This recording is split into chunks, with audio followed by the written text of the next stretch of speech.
Well, hello everybody. Welcome to the show. It is Saturday the 20th, and I'm pretty excited about today's show. We're going to be talking about the Divine Pymander and how we can turn a certain part of it into a method of doing magic. And I want to talk about some stuff I've been working on that isn't really. It's like it's more. I don't know what it is. All right, but it's more of a mindset than anything else. But it's like a practical mindset.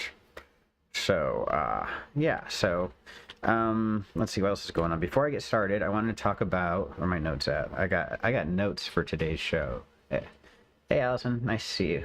All right, so today it's going to be actually somewhat organized. I hope that it gets more organized over time. No promises, but yeah, things are actually kind of going all right today, and my hair is a little bit crazy, but I don't really give a shit right now about that.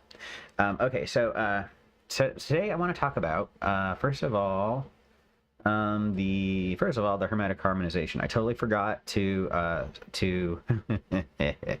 I totally forgot to schedule it last weekend. Last weekend, I wanted to set it up for today, but of course it's too late for that. But last night was the new moon, so the new moon was awesome. Here at Casa Gadbois, we had a wonderful evening. We had Nicole did a new moon Hecate rite, and we had a guest over, and it was very good, and we talked about a whole bunch of new beginnings in our lives, and we laid foundations and plans for things that are going to come, and it's just it's very exciting times, right? You know, so it's I'm super excited about it, so anyway, it's that time, and I wanted to do this Hermetic harmonization, this second phase one, in the waxing moon, and I wanted it to be like right after the new moon, because this is like an ideal time, and I want to talk about something else related to that before too much more time goes by. But yeah, but it's I can't schedule it for tonight. It's not gonna I mean, I would like to, but it's not gonna happen. But I'm gonna schedule it for next weekend. So next weekend on Saturday, it's gonna be the first quarter moon. It's also a night that Jupiter is super bright if the skies are clear. So he'll be shining down upon us with his reflected rays or whatever it is. Anyway, and let's see. So anyway, next Saturday at 6 p.m. Pacific, that'll be the lunar hour on a Saturday, and we'll go through all the 7 archangels. We'll conjure the archangels and the 4 spirits of the planets from the Key of Solomon's 7 planetary talismans that give you control over the spirits of that planet on the Earth. Anyway, and we're going to basically call on them. We're going to ask for them to provide charity to counterbalance any negative influences from the current planetary positions that might be impacting us astrologically. One of the things I hate about astrological magic, it is very powerful. I love how powerful it is, but I hate how constrained you are to certain times and events, and the planets have to be aligned, which is why magicians like myself, and hopefully yourself as well, are called to conjure these archangels that are the intelligences of those forces that direct those forces to manifest things, and to work with them in a polite and in an administrative way in the whole process of manifestation, to direct those forces away from us, right? Or to at least balance out our personal relationship to the current status of the planets, so that it's like triangulation, right? You've got what you want to have manifest, you've got your natal chart crap, and you've got the current situation of where the planets are. And it's like, you've got that crap, you've got your crap, and you've got the actual desire that you want to get to. And to get to what you want to have manifest, like over here, what you want to have manifest, you want to get to that by harmonizing all of the elements and all the planetary forces, right? And to do that, either you have to wait for everything to be just right and aligned in the sky, and reflecting your place in life, and everything down here below has to be in attunement with what's above to triangulate towards your desired result. And you can just either wait for that to be just right, or you can do magic to call on those forces that know how all this shit works and let them provide the counterbalances, right, that harmonize your actual experience with your desired outcome, right? And that's what in my opinion we're doing when we're calling on all these intelligences and the spirits. So specifically in this rite, what we're going to do is we're going to do Nicole's going to play the tones that accompany the let's see, I think I still have it in here somewhere in here. Oh, are you kidding me? Yeah, here it is. The Divine Monochord. Okay, so Nicole will be playing the tones that align with each of the 7 spheres as we conjure the spirits, and we'll be spending some time meditating in each of the realms after we conjure the intelligence, the archangel, and the spirits, so that we can just kind of hang out in their vibe, as it were, using the principles of resonance and basically just raising the tincture and the vibration of our own spheres by hanging out in the presence of the intelligences and asking them to do that and directing those energies through our words to materialize that result. Let's see, what else is there. So in the waxing moon, right, we're going to be focusing all of the stuff. In the waning moon, I focused mostly of the direction of the energies on releasing things that stood between us and what we wanted to manifest. Because the moon is dematerializing things, or it's in that phase. So let's be in tune with that, right? So now it's the waxing moon. It's going to be focused on materializing things. So focusing these powers and the qualities of the planets through this balancing rite and this ritual of triangulation to attune with our desired outcome, to create the resonance that's necessary to materialize the things that we want. So it's just a matter of like working with everything to keep things going your way, right?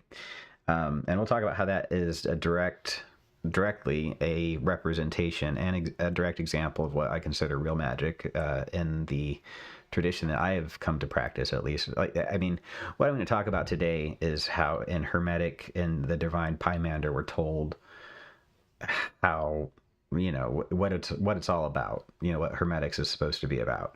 And if you look at that and you say, how does that make sense? It seems kind of esoteric for sure.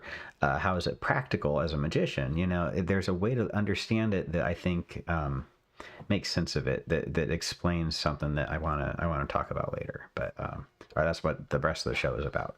But this ritual is a direct example of what I think the divine Pymander is talking about when it's talking about you have to like be pious and pursue divinity, right? And I'll talk a little bit about what that means, but that's like the key to Hermetic magic, right? According to one way of looking at things, at least. All right, so Nicole will be playing the music of the spheres to go along with it, and we'll be letting that open things and bring the energies in. There's a way of visualizing things that as we call on the spirits, if you visualize them emerging from almost a ball of light in your heart chakra area, like moving from the unmanifest through you into the material world as we go through the process of conjuring these spirits through the Orphic hymn and the archangel and the 4 spirits of the planetary talismans, right? I have found personally that is a great way to really energize your sphere with those qualities of that planet. And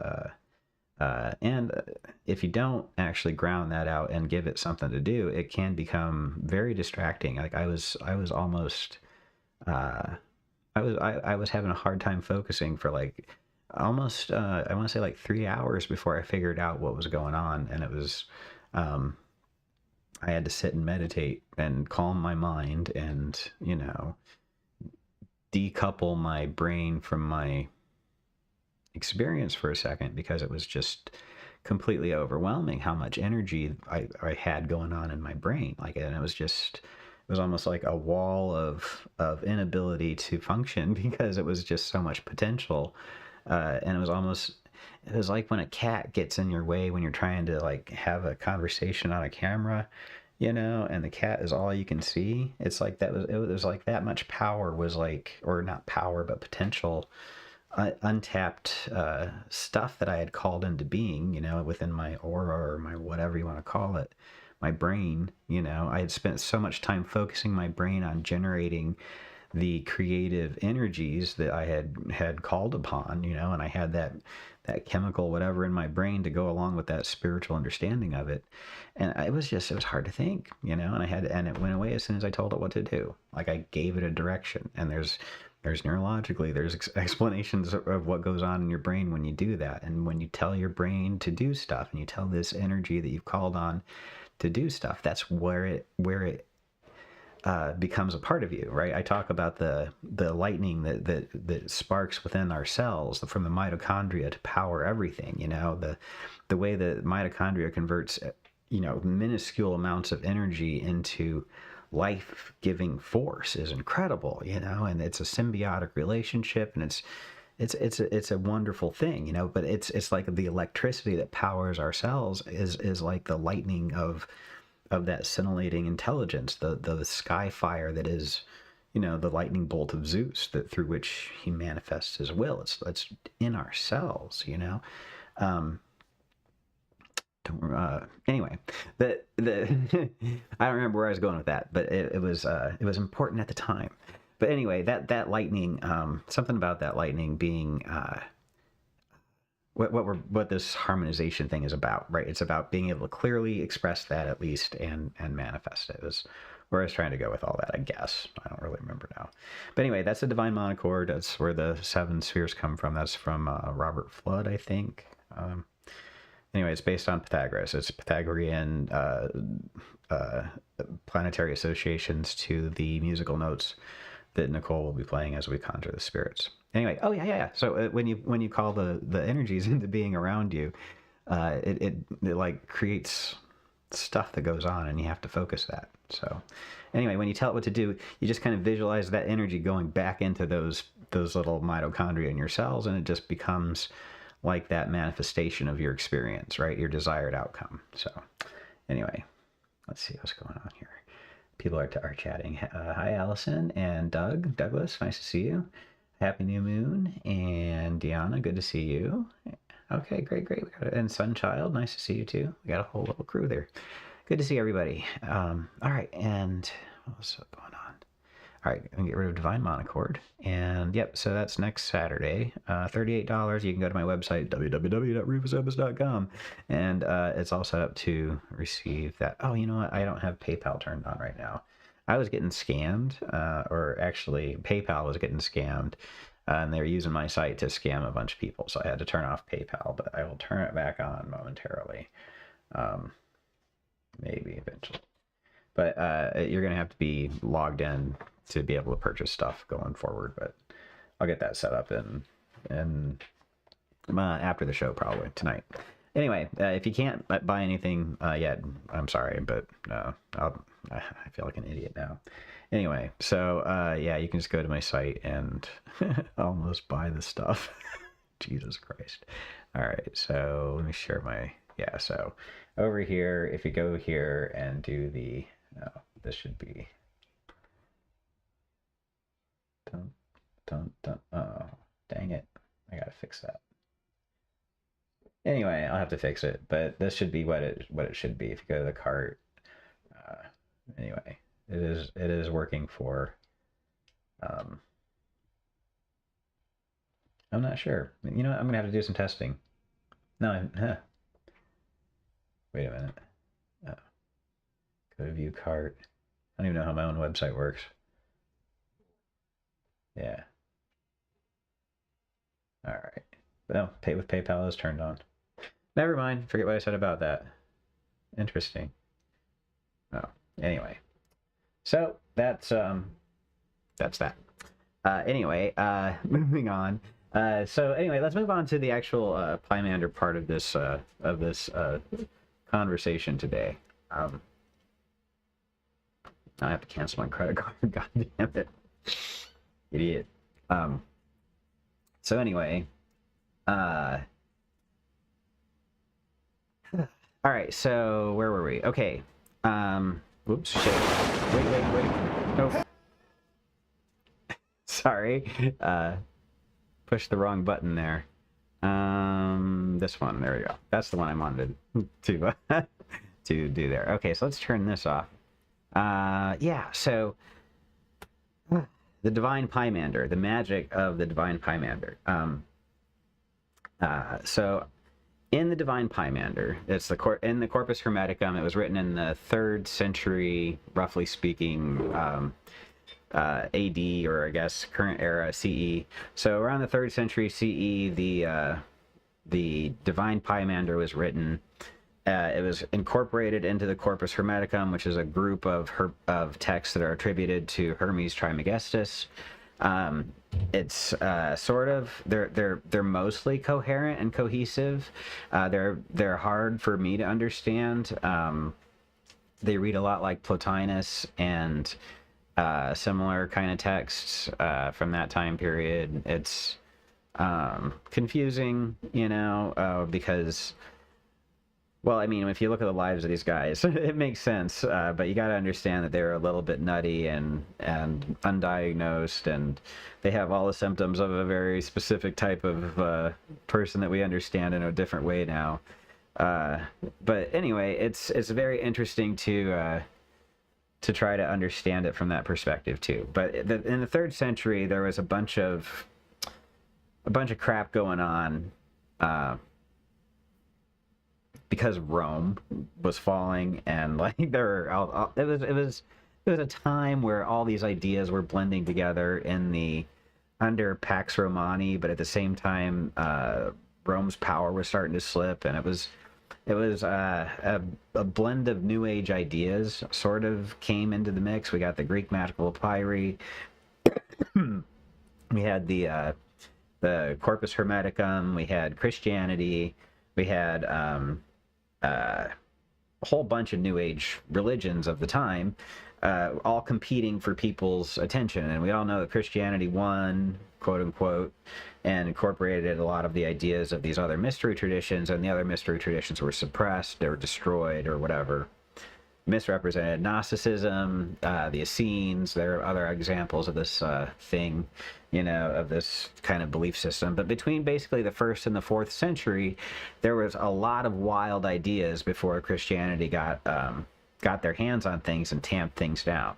And the Hermetic texts were one set of these manuscripts, these papyruses that were circulating. And it's a system of belief. It's a system of interpreting basically a Neoplatonic structure of the universe, where like this idea of the good manifested everything that is through a holy word, and these 7 governors, and the spirit of the world mimicked it, and as above so below, and yada yada yada. And it became the framework for Hermetic magicians, right? And it's called Hermetic because it's attributed to Hermes Trismegistus, who could be either a pseudo person that probably never existed, and that's what most people believe, or it could be allegedly some Egyptian person, which I don't believe.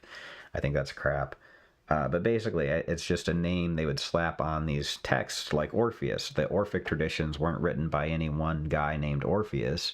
It was just within a certain flavor of mystical understanding of the gods of that time period in those areas. Those mystery traditions were Orphic because they were attributed to the writings of Orpheus, right? But that wasn't because Orpheus wrote them.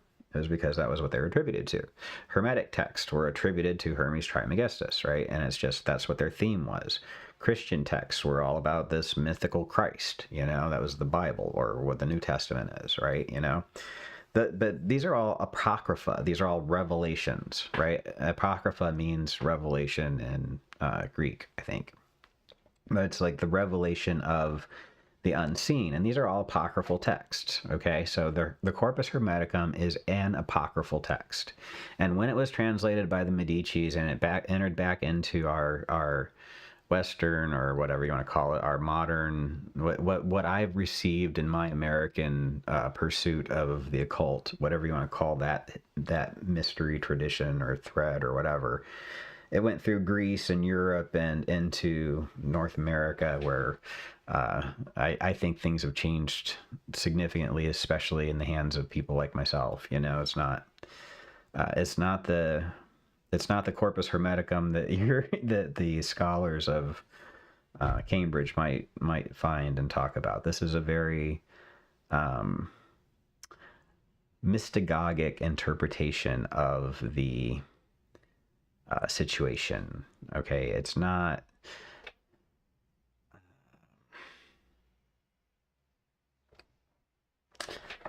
Sorry, I just got super distracted. It's not. This is not like a scholarly interpretation of things. This is my understanding of it based on my magical pursuits, my pursuit of the great work, my understanding of the divine, my personal transformation as a human being from where I was to where I am to where I see the direction being, right? You know, the whole process, you know. Then the reason I talk about this stuff is because I think it's a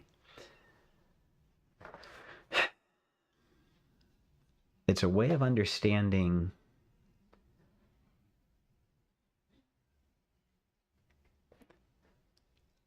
who we are in relation to everything else that gives us peace of mind and satisfaction of existence. Okay, and that was the most important thing to me. Like, after I finished going over the seven spheres stuff and what magic is, in my opinion, and how to do it, and how to conjure spirits to receive empowerment so that you can create your world, right, and become a magician, right? After I finished going over the specs on that, you know, I really wanted to focus on why we do that. Why, though?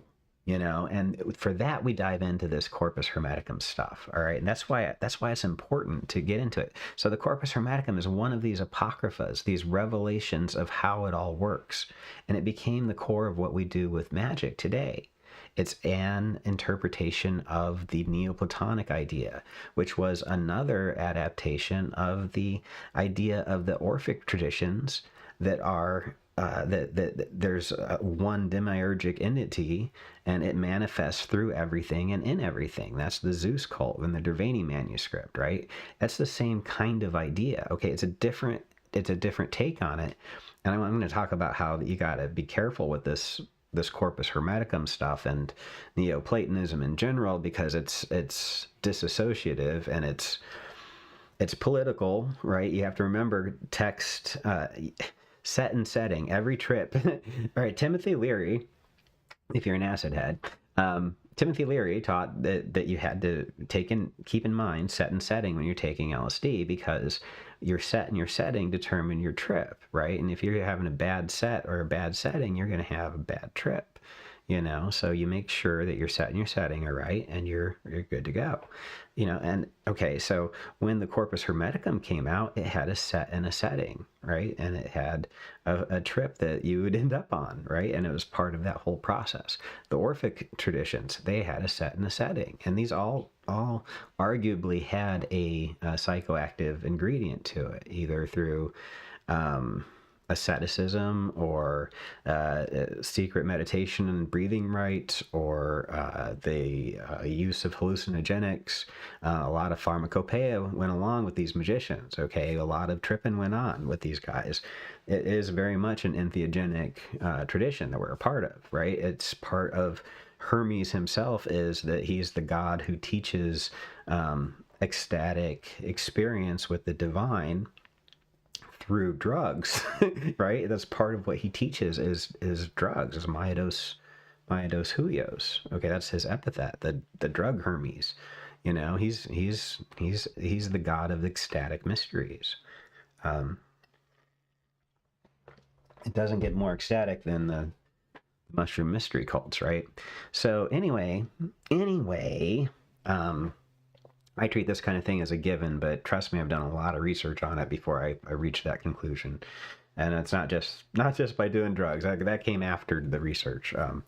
But anyway, set and setting matter. And the Orphic tradition, I think, and the Derveni manuscript is a flavor of an Orphic tradition. I think that's the most resonant belief system I've ever found, which is why I've resurrected it as my pseudo Zeus cult thing that I do, is because it's the most useful, practical way of becoming aware of yourself as part of the chain of manifestation that's described in the Corpus Hermeticum.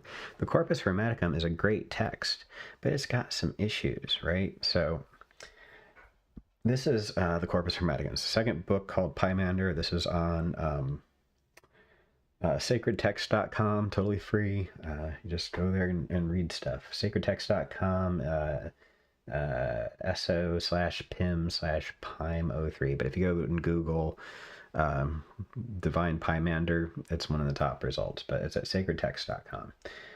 Anyway, if you scroll down, so if you read through it, it's kind of like, it reads a lot like Plotinus. It's pretty, what's the other one?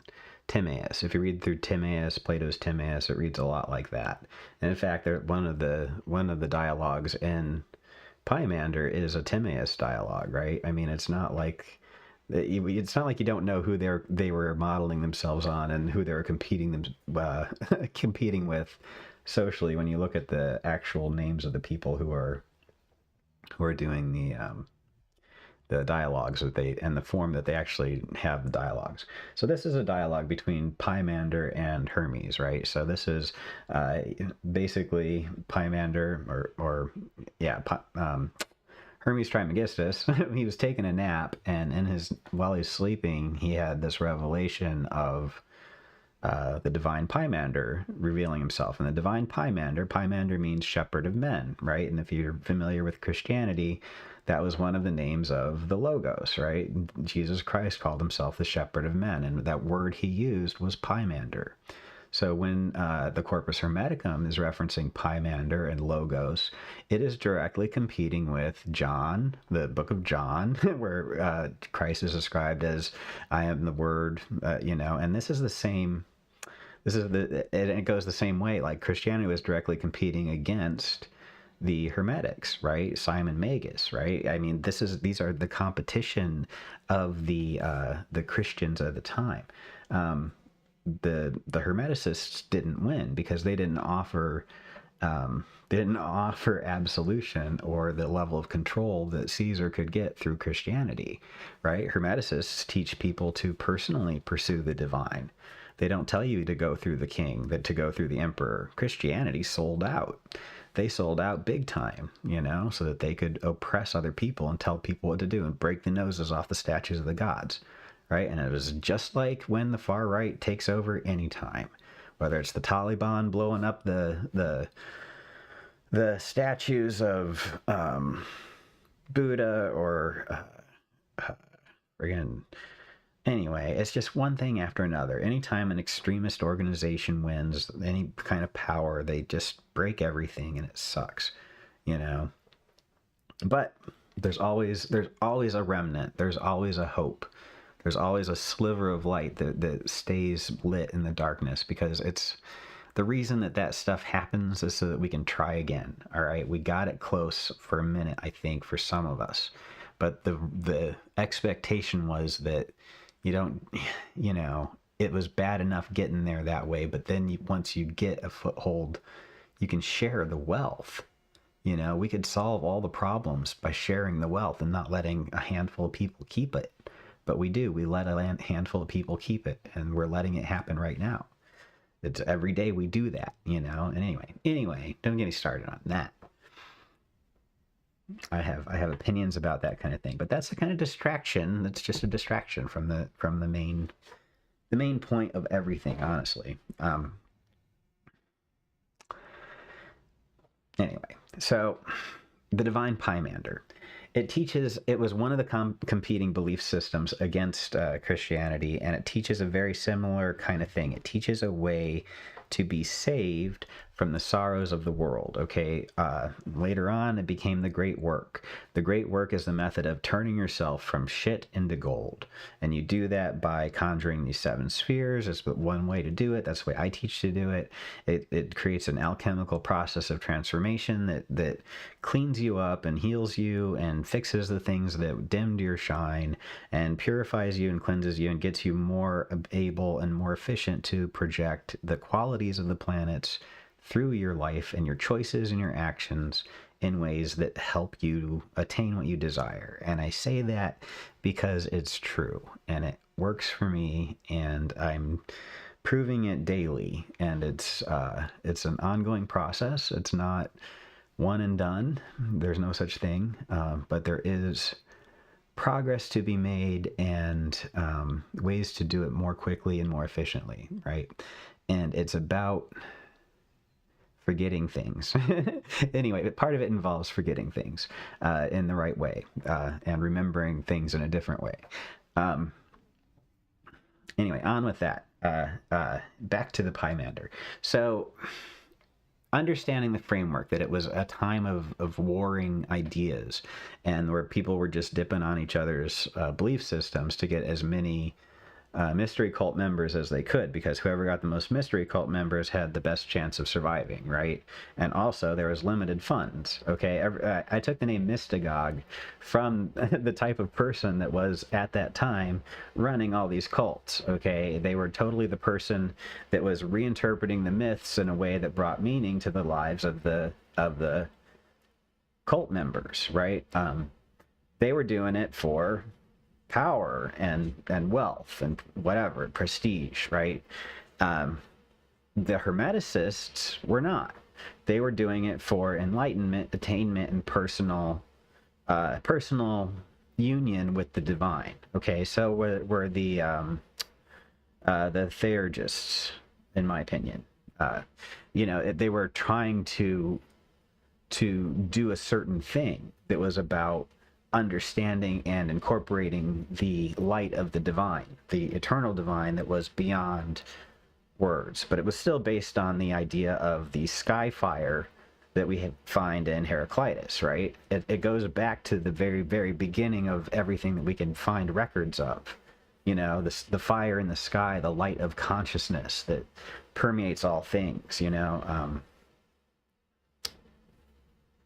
Anyway, that's I got something to say about that too. So anyway, that's where this concept comes from, and this describes the descent of the human being into the material world and how we get access to the 7 powers of the 7 spheres, and how once we have access to those, we become the purified, this is all my interpretation of it, the purified likeness of God, right? And we become the creator image of God.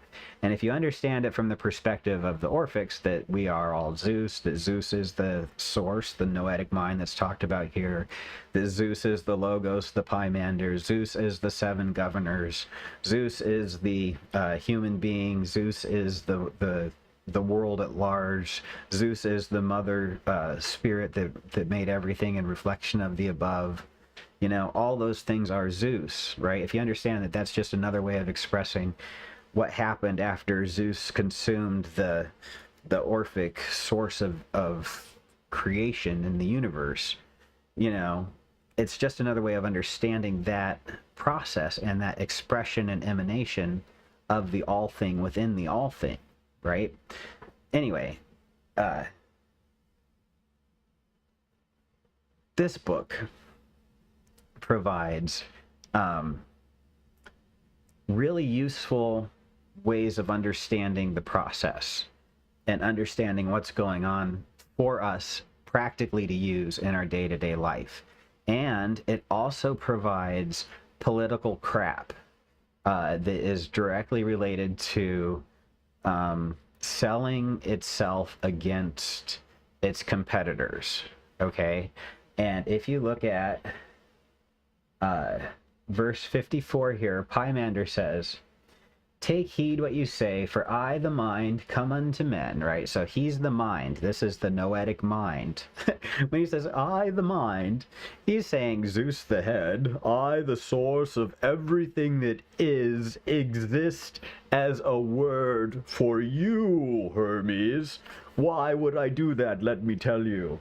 I, the mind, come unto men that are holy and good, pure and merciful, and that live piously and religiously, and my presence is a help unto them, and forthwith they know all things, and lovingly they supplicate and propitiate the Father, and blessing him they give him thanks, and sing hymns unto him, being ordered and directed by filial affection and natural love, and before they give up their bodies to the death of him, they hate their senses, knowing their works and operations. Sounds pretty fucking intense and pretty cool, right? You know, and the only person that can hear any of this stuff happens to be the person who's telling you about it, who's Hermes. And by the way, what is it that's cool about Hermes? Take heed, for I only come to men that are holy and good, pure and merciful. He couldn't have even gotten this if he wasn't perfect already. All the Apocrypha talk about that, okay? Thomas's book talks about how he was the favorite disciple. You know, John's Gospel talks about how John was the favorite disciple. The book of the Revelations talks about how that John was also favorite of God, right? All the letters of Peter talk about how special he was. All the letters of Paul talk about how special he was, all right? Moses had to write the Old Testament, if you believe that. And what does it say about Moses in the Old Testament? It talks about what an asshole he is through a lot of it, right? But then at one point it says, Moses was the most humble of all men. Right? So he just happened to have to write. This is what they do. They always talk shit about them, how great they have to be. So when people say, look at what you have to do to get in touch with this holy divine presence, they make this crap up here that was the salesman talking about how cool he is, they turn that into a list of requirements, right? And they turn it into goals. These become the goals and the transformational goals so that they can attain this presence of this unity. And that's bullshit. That's like saying, you know, if someone's selling you a car, you know, and they're trying to tell you that their service package is what makes their car salesman's bet, or their car is what they want you to buy because of their packages that come with it, you know, versus another car that you could buy instead. If you go after worshiping the package for the car, you've misunderstood. You know, if you go after this crap, this is just what they said about themselves to convince people to listen to them. Okay, and this was standard. This isn't, I'm not ragging on them, you know, that's what they did. This is what these books are. They're sales books. They're sales books that they want to get your attention so that you think about things, you know, but it's also a path to the light and the understanding, right? It was the way the light was expressing itself. And it's the same thread that goes all the way back to Anaximander, or whatever his name was, you know, Anaximenes, and you know, but I mean, the idea that consciousness itself is rarefied air, fire itself, right? You know, anyway, all this stuff, it's crap, is what I'm trying to say. Don't let the moralizing of people distract you from what is really going on with this stuff. All right, all that stuff is not what you're going to experience, right? If you become good and pious by other people's standards, you're not going to necessarily find God. You're always going to find God if you look for God. All right. And that's why I want to talk about why we do that and what it's like. But this is all crap. Don't pursue acts of righteousness. Don't try to be good. It's a distraction. Don't do it for anybody else. don't do good stuff to be good. Do what you want to do, and if you're in tune with what you're supposed to be doing, you're going to be doing the right thing. You don't have to worry about good and evil and all that stuff. It is what it is, and you're part of it, and you're the part of it that directs it to be what you want it to be, because you are what you are, you know. And I'm not saying, well, if you're going to be evil, you're going to be evil. I'm saying that if you're into actually doing this, you're going to do good. You know, you're going to do good, because I think to do your best, you're going to have to do your best, and to do the kind of things that we want to see happen. As people who are sick of how bad things go for some people, you know, it's going to take a lot. You know, it's going to take a lot of self-awareness and self-understanding. You know, it starts at home. And as we change our world through our worldview, right, and the world viewed, as we change our understanding of how it works and apply those lessons, it doesn't just impact us. All right, it waves throughout all of existence. It really does. There's a 100th monkey. You know, there really is. And if what I have to say is truthful, it's going to change your life. You know, and it takes less than 2 weeks to test it, right? So, I mean, all this stuff I talk about is all practical, and I hope it's as useful to you as it has been for me. And it is continuing to transform my life in ways that I don't talk about because I sound like I'm making shit up, you know? It's just, it sounds too good to be true. And it's just like we were sharing some crazy stories with the witches last night, you know, and it's just crazy witch stories, and it's just one after the other, and it's just like the last couple weeks. It's not even far-fetched. It's just normal. And she had the same kind of stories to share with us, you know. These are just the kind of things, and she was like, it's so weird because she wasn't used to that kind of thing. It was nice. It was a very nice. Anyway, it was cool to be able to hang out with people who understood stuff. So anyway, yeah. So what's useful out of these texts, the Corpus Hermeticum, is not the list of things you have to do, but things like this. So when you get down to the foolish, evil, and wicked men, it's not the good stuff that you have to worry about. It's what it says about the bad people, the people that you know who I'm talking about, right? I'm talking about the evil, wicked, envious, covetous, murderous, and profane. The haters who are the worst. So they're the ones that are far off, giving place to avenging demon. Blah blah blah blah blah. All right, so this is the part right here. Such a one can never ceaseth having unfulfilled desires and unsatisfiable concupiscences, and always fighting in darkness, right? So this is the part that, in my opinion, points to exactly why we do Hermetic magic as human beings alive in the world. It's not to do anything else except this. If you have ever lived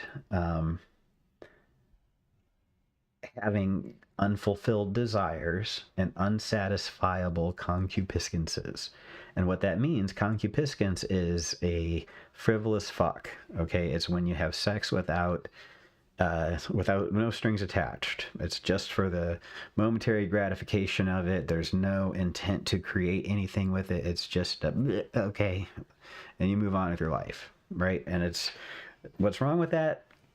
It's just empty. It's not wrong. It's just meaningless. It's not tapping into the full potential of it. And those unsatisfiable desires to create, that's what it's talking about. And that kind of experience, I felt that a lot in my life. All right. Now, and that's what I'm talking about when I talk about not being able to find happiness in your job, right, or your career, or no matter how much money you make, still not being satisfied, never being able to keep enough money because you haven't dealt with the reasons that you are unsatisfied, always planning to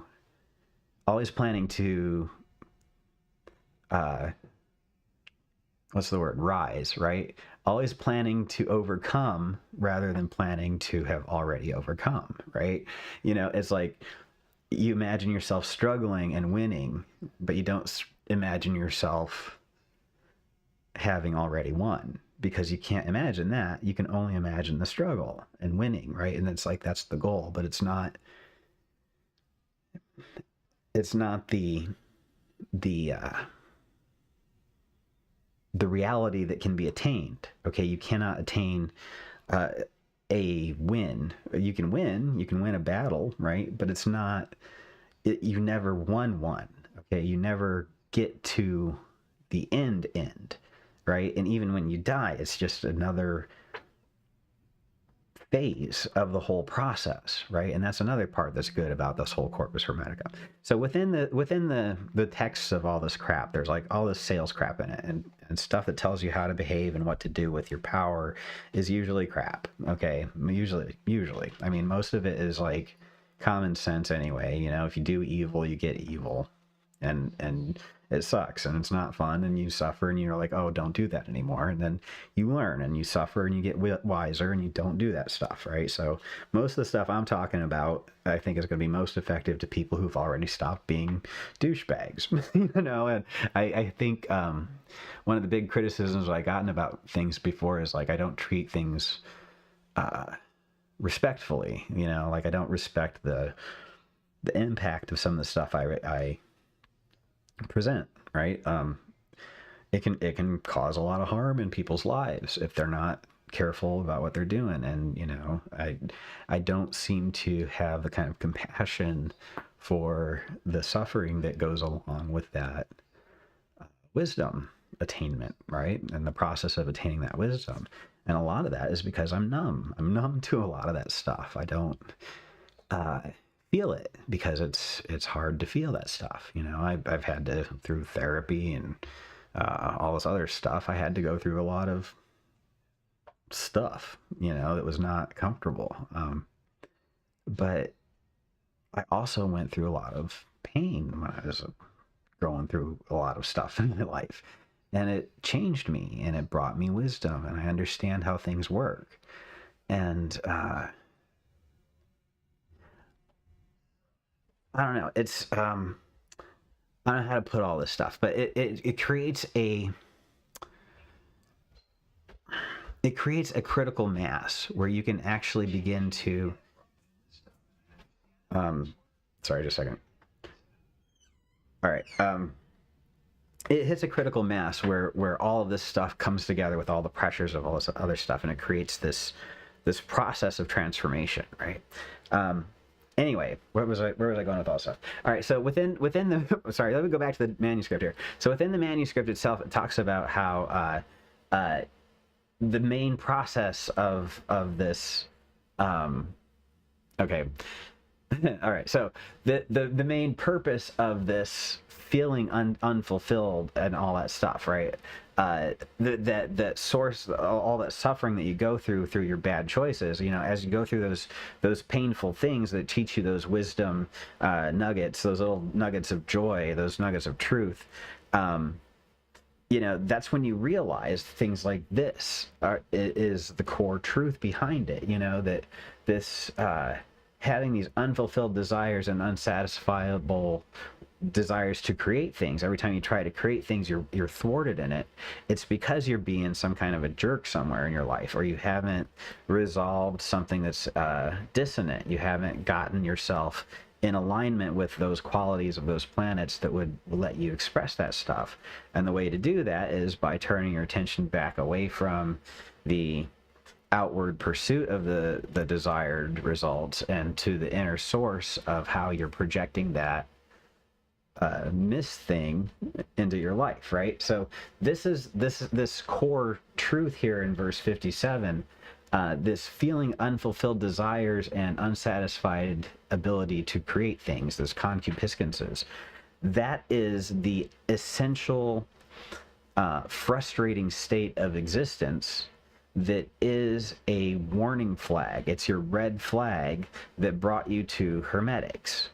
Okay, this is the problem that is solved by Hermetic philosophy. Okay, this is the nugget that is the linchpin of this whole thing in your personal life. This is your experience that you're here to solve if you've come to Hermetic Magic. All right, you want something and you're not getting it. That's the nicest way to put it, but it's unsatisfiable desires. You're desiring things you can't have, and everything you try to do to create those things gets in your way. All right, so why does that happen? It's because you're pursuing the symptom instead of the cause, right? You're pursuing the effect of that manifestation rather than the effort that it takes or the tones that you need to create that sound, right? So it's like trying to get I don't know. It just doesn't work that way. I mean, honestly. So that's why I don't worry too much about people using any of the things I talk about for evil. Yes, you could create a very evil world with the powers of the planets. You know, it's not that hard, but as you do, you're going to destroy yourself in it. You know, it's not evil because it's evil. It's evil, or I mean, it's evil because people suffer, but it's not. You suffer because it's killing you. Okay, it's hurting you. That's why it's suffering. It really does hurt, and you don't like it, and you won't keep doing it when you realize you're hurting yourself. You know, and that's why I don't worry about this stuff, because people hurt themselves, and if people are hurting you, you can stop them. You can stop them with magic. You can do that. We can all do that. We don't have to put up with that shit. Okay? And it's not, we can't stop everybody from suffering all the time, but we can get ourselves out of situations. You know, we don't have to keep being hurt. And that's the liberation of magic. We can stop participating in that and create something different, right? With Saturn magic and solar magic and all that stuff. That's what we do the rites for. Anyway, that's the difference between pursuing the symptoms of things rather than what you really want. Okay, and what do you really want, though, right? So this is the question also. So it talks here.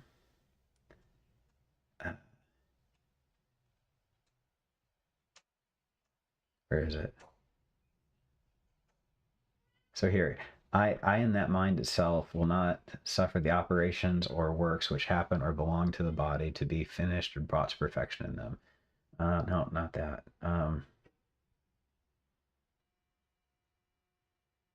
Where does it talk about it?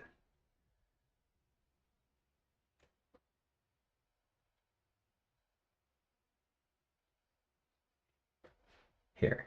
If therefore thou learn and believe thyself, if therefore thou learn and believe thyself to be of the life and light, then shalt again pass into life. Right? So when you find yourself not being able to get what you want, it's because you have not learned and believed yourself to be of the life and the light, right? The essence of this divine source. And it's because you haven't pursued it, right? And the only way you can understand that that's you, and that goes back to this, not that. This whole know yourself thing that I think is so important from Agrippa. Oops, not that. You know, knowing yourself, therefore, whosoever shall therefore know themselves. That's how you get to know God, right? When you pursue your source, that's when you understand why you're not getting what you want, right? Whenever you're not getting what you want, it's because there's something that you haven't figured out, right? And you're looking the wrong way. So if you turn around and look back inside and take the waning moon path and follow the light inside yourself instead of like trying to project everything out, then you find where it's coming from, right? And you find yourself where this cognitive dissonance might be. And then you go through initiations. You just ask the spirits to help you with it. You ask them to balance you out. You get rid of anything that's keeping you out of that context. And then when you turn around, you go back to manifesting things again. You come with like a clean heart. You know, you come with a clean a clean manifestation route for getting what you want. And then you find yourself having all the things that you desire, because the things that you were wanting that you weren't getting were the things that you were supposed to be manifesting, right? That you had a reason to want and you just weren't getting them, and you needed them to do the next thing. But something wasn't right. You'd gotten twisted, or somebody else twisted you, or something was blocking that flow. It's a give and a take. It's an internal thing and an external thing. It really is. It's not one-sided, and it's not like you can just sit there and look inside through the whole thing. But you have to rise through the spheres to return in power, and that's a spiritual journey. That's a meditational process. And then you return in power, and that's how you create the world, and that's where the change happens, through your conjuration and your speaking things into being. But your meditational process is a part of this whole thing too. That's the great work, and it's not for everyone. Everyone doesn't have to do that, and you don't have to do that to have more power, but you do have to do that to have the effectiveness of your manifestations in a consistent way. For yourself to be in harmony with things, you have to be in harmony with things. Things have to be in harmony with you, yeah, but you have to be in harmony with them too. It's quid pro quo. It really is a transactional experience, and it all happens through your choices and your words and your actions and what you tell people and what you do with your body in your day-to-day life. That's how it happens. Anyway, yeah. So when we talk about seeking your source, that's the key to this ability to manifest things, to materialize things, to become, if therefore you learn and believe yourself to be the life and light, you shall again pass into life. That's passing into life. Passing into the creation of life, the manifestation of life. Okay, this is talking about a very essential process of creation itself. Let's see here. So that was the Pymander part.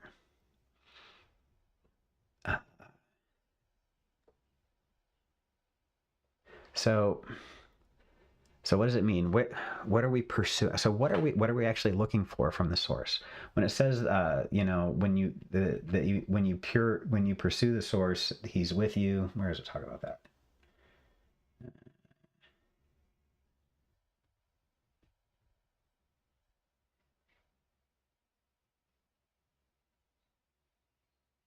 Right.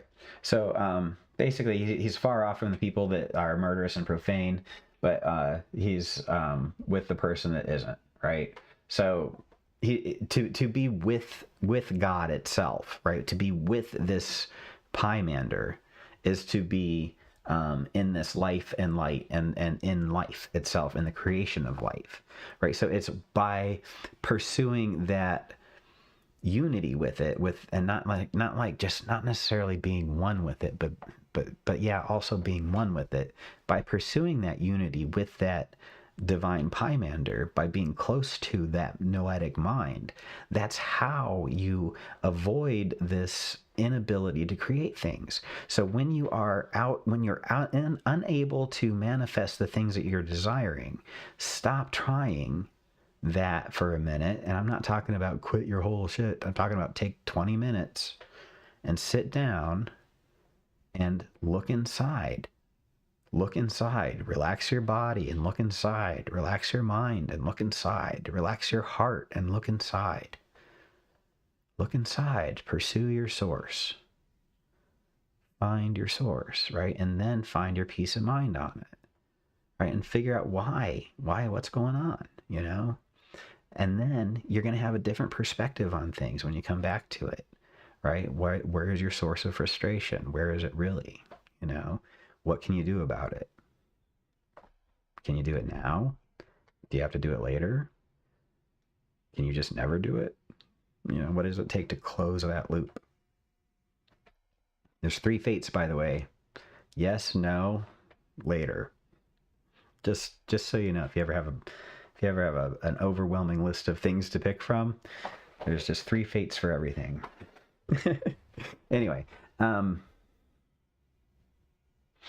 yeah, so when it talks about pursuing the source to get this this ability to create, this ability to seal the deal and to actually manifest things. So if you've had problems as a magician with actually materializing things, if you've had problem with manifestation dysfunction,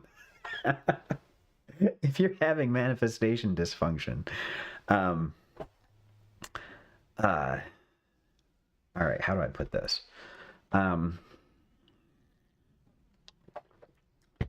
If you're having manifestation dysfunction, it's because you're out of attune with your desire, right? Or your desire is out of attune with what you're actually willing to do, or what you're doing, or what you have done so far. And a lot of that has to do with your mindset, your attitude, your perspective on things. Also, your understanding of your relationship to that item and what it takes to actually materialize it in your life, whether or not you really want it, and whether or not you really believe you can have it. Right, a lot of that has to do with confidence and faith. It's not just mumbo jumbo. It has to do with metis, and the core process of materialization that is revealed, through our Hermetic texts and our Hermetic background, right? So, when it talks about pursuing the source and getting something from it, right, so that you can materialize that in your life,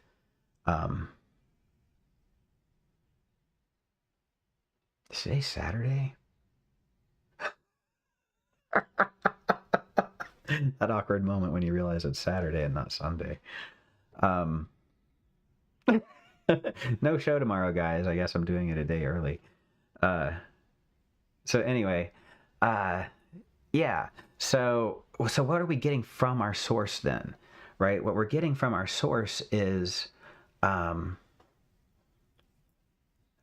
a song. All right. There's a song by the Indigo Girls. The less I seek my source for some definitive, the closer I am to find.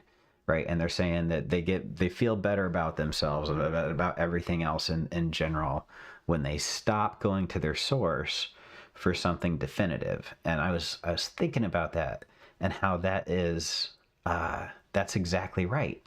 When people go to their source looking for something to tell them what to do and how to be, right? So let's go back to, just for a second, this part up here where it was talking about how good you have to be able to have the Pymander in your life, how great of a person you have to be, how holy and just and perfect and all that stuff.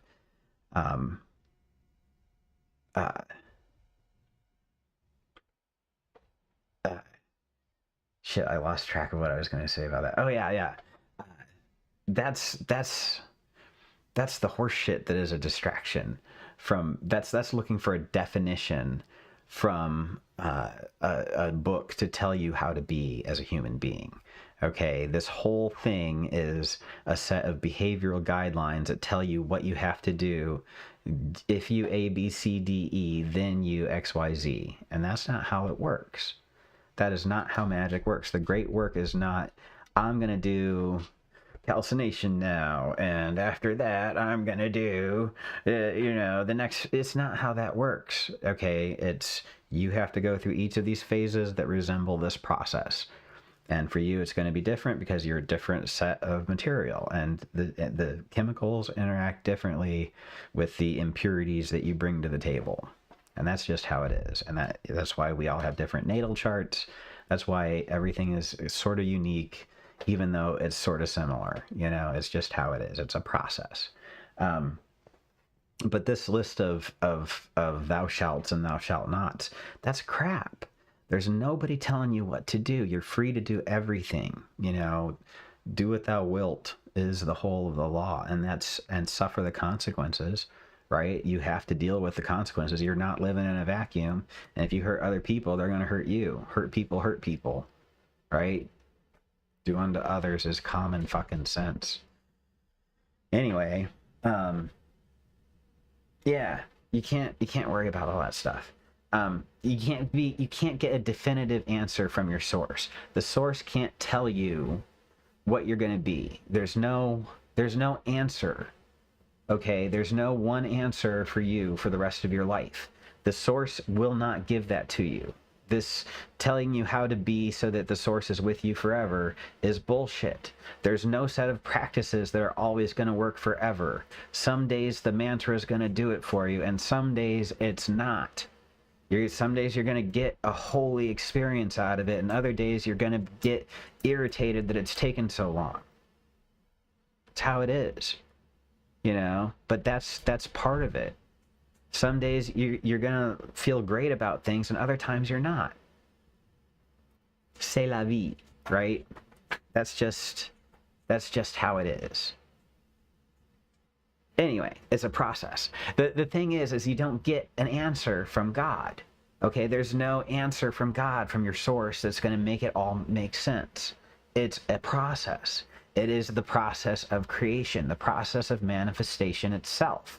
That is the only answer that we get when we pursue the source. It's not a definitive one-size-fits-all solution. It's a unique understanding of your relationship to the outpouring of the source of everything, of life itself, the source of light, the source of life that you are the light of, that you're expressing through your cells, right? That they can actually capture on fucking cameras now. The light that's in your brain, that's lighting up your imagination. That light that you're a part of, that expresses things, that is life. That life itself is the expression of that essence of deity, right? And when you understand how you fit into that and your role in that as above, so below fulcrum, between that which is unmanifest and that which is manifest, and that it's a projection that you participate in, that you direct, and you're the fucking conductor that's stuck in the middle of the circle of all these powers and forces, right? Once you start getting in tune with it and harmonizing everything else, you know, I was looking at the Chariot card the other day. The Chariot card has the sphinxes drawing it forward that have been harmonized with each other to go in one direction. Right? The black and the white horses, the opposing forces, have been unified and bridled into one direction, right? You've taken two opposing things and you've found the proper tension to put on both to make them both go in the proper direction. That's what this whole process is. It's harmonizing things that are dissonant, right? And if you're not getting what you want, it's because you're not harmonizing with it yet. And that's why we call on the spirits, for them to harmonize things for us. Because we don't know how to do all that shit. We don't have to know all that shit. All right? That's not why we descended through the seven spheres and obtained a portion of each of the powers. You know, it's not why every drop contains the ocean. You know, we have the same potential as the rest of everything else. You know, and it's by directing our attention to it. So that's the thing. It's directing our attention to it that we trigger that power to manifest, that power to create, that power that is the power of life generation itself. Okay, to trigger that, it's by paying attention to what we're doing and doing what we're paying attention to, right? Being in the moment is not just some airy-fairy meditational thing. It's not about being, feeling good about being as you flow through it, right? It's being in concert with the conductor, who is also you. You're conducting the flow of the energy because you are in tune with it. You've become that which is conducted and that which is conducting, right? Because there is no separation when you understand that Zeus the head is, Zeus the middle is, Zeus the all in all, right? Every god is Zeus. And what I mean by that is every god is the essential protogonos, the creative force coursing through all things that Zeus consumed in the Dervani manuscript to become all in all, but was also that which was manifested through Aphrodite Aranos, right, in her mystery cult. The all in all is the creative principle that is manifested through whatever filter, whatever deistic filter you embrace to return to the source that's manifesting through that image, that icon, that statuary. That statuary is a symbol of that divinity, that essential God that is very God, that is very God in this very room. All of us. It's a path. It's a gateway to understand it. It gives us a way to tie it intellectually to our heart and to our flesh, so that we can make it manifest. And it gives us a steering wheel, a manifestation engine, a method, a control booth, a way to just flip the switches and turn on and off and focus our attention on the symbol sets that activate the energies, or whatever you want to call it, the powers of these spheres that are in us. We have all the technology for this by interacting with it, by focusing our attention on it and expressing it through our breath and through our words, and shaping the unseen into the seen through our Hermetic magic, right? Purifying it through our initiations, cleansing our lenses so we can direct that energy more clearly into everything, performing the great work so that we can grind up the stone and heal the sick so that we can have a better world.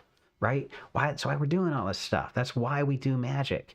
Magic is great. I can make my car get past the police. Yay! Great. Good. I can whatever. Great. But if it's not bringing you satisfaction, you aren't done yet. I guess maybe everybody else got that. And maybe it's just me. Maybe I'm just like coming late to the table or something. But I don't know. This was all kind of big news to me, and it's something that I found by going through all this work. And it's not just understanding it in the head, but in the heart and in the cells. Knowing that it's a process. So anyway, what you get from the source is not a definition. It's not being told who you are and what you're here for. Okay, it's not like you go to the source and you're like, who am I? Now I'm getting an answer. It's not that. What it is you go to the source and you hang out with it, and you see how it's manifesting, and you get to see it manifesting, like watching a river go over. Oh my God, the rivers are all flooding here. But watching the river go over the waterfall, right? Torrents of water pouring over right now. Watching the water flow through that gap and falling down into the world below is just like watching things manifest when you hang out close to the Pymander. When you hang out by God, what you find when you pursue your source is you get to see the process of manifestation flowing through your very cells into your life. You get to see it coming into being. That's what pursuing your source reveals. You don't get an answer to who you are. You get to see what you are. You are the process of manifestation, and it changes things. You're not going to sit there and be like, why is this happening to me? And it's not going to be like, what spirits do I need to call on for this? It's like, what's out of harmony here? Let's fix that.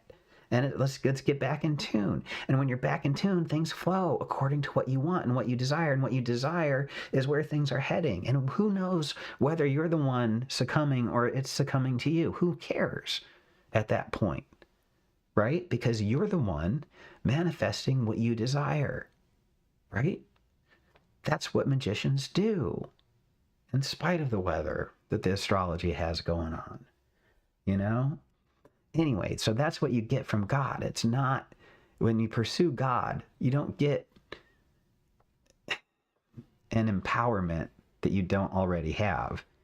You get a vision of it because you're pursuing it, and you don't see Jehovah or whatever. You don't see Zeus. I mean, I see Zeus, but I see Zeus as a lightning bolt, and I see the lightning bolt flash. I don't experience Zeus as a deity. I see Zeus as this lightning bolt flashing, and he is the lightning flash. It's not a bolt. You see him depicted with a lightning bolt. It's not the bolt, it's the flash. It's the light flashing from end to end of the entire visible sky, where life is falling down from. It's the present progressive emergence of God into your material life. Witnessing that, and by pursuing that experience, watching your cells divide, feeling that life force become your body that you're going to experience the next few years through, being aware of that, that's what being God is. That's what you find inside of it. And it's not limited to your personal understanding of yourself. It's beyond that. It involves your passed on loved ones, your ancestors, the gods and the goddesses, everything that has emerged from the shoulders of Zeus, as it were. All of the lovely mountains and the lovely streams, the trees, the birds, right? All that stuff. It's all emergent from this one thing that we're a part of, that we're emerging from too, right? And it's emerging through us, for us, with us, right? Anyway, it's all part of that whole thing. And that's what you get when you pursue God. And that's why your desires are manifested and you're in tune with it, and why you don't feel like you're not getting what you want, you know, unless you're scared. If you're scared and you get triggered, you're still going to have a bad day, you know, and that just gives you something to work on with your magic. It's not that big of a deal. So anyway, that's I think one of the most powerful things about magic is how it's been able to help me restructure my understanding of my internal landscape. That's why I pass a lot of that on, because it was one of the big blocks in my life. So being free of that, I think, is useful. So anyway, might not be everybody's cup of tea, but I think it's valuable to a certain slice of life. So anyway, it's an experience of the awareness of attention. Tension of attention is what I called it. So it's physically, you can feel it right now. All right, so it's not something that's incredibly mystical. I mean, it's really incredibly mystical, but it's something that you can feel in your cells right now if you pay attention to it. All right, and it's a tension and it's an attention. Okay, and you can find it in your autonomous nervous system, like in your hands. Okay, your cells are paying attention and they're sensing temperature and they're sensing humidity. They're sensing things, right? And if you can't feel your hands, think of something else you can feel, right? I mean, there's things that you can feel and your cells are paying attention. They're aware, right? And even if you can't feel what they're sensing, they're aware, right? They're alive. They're interacting with one another, you know, just might not be something you're aware of right now, but there's an awareness, right? That's expectant. There's a life in your body, right? That's happening whether you're paying attention or not. As you turn your attention to it, you begin to understand that that's what we're doing.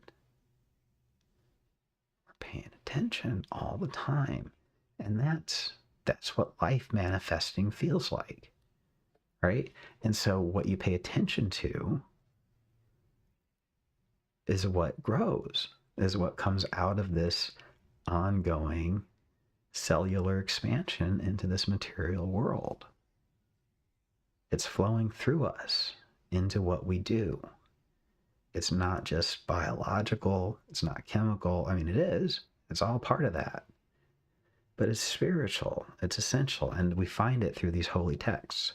And in these holy texts, you got to understand set and setting is going to change how you experience the nuggets of gold. But you got to find the truth, and the truth is what resonates with you. Okay, so what resonated for me in the Corpus Hermeticum was, here's the problem, I'm not getting what I want. And the solution, it says, is pursue the divine. You know, but it's not something definitive that is going to make you feel okay, that brings you closer to fine, you know, the way the Indigo Girls talked about it. It's by hanging out with God while God's creating things in you, right? And that's why this whole thing that Agrippa has to say is so important, you know, about knowing yourself. That's the key to understanding it, because when you know yourself, you know what's not yourself. When you know your mind, you know things that aren't coming from your mind, right? When you know your heart, you know what's not coming from your heart. This is how you figure out what you want and whether or not you're getting it. And why are you so self-destructive? Why are things so bad? Because who are you punishing, right? Fixing that stuff is what you get when you calm down and you start to embrace your power to create your world, right? And that's why we conjure these spirits. And it's life-changing, but it's super easy.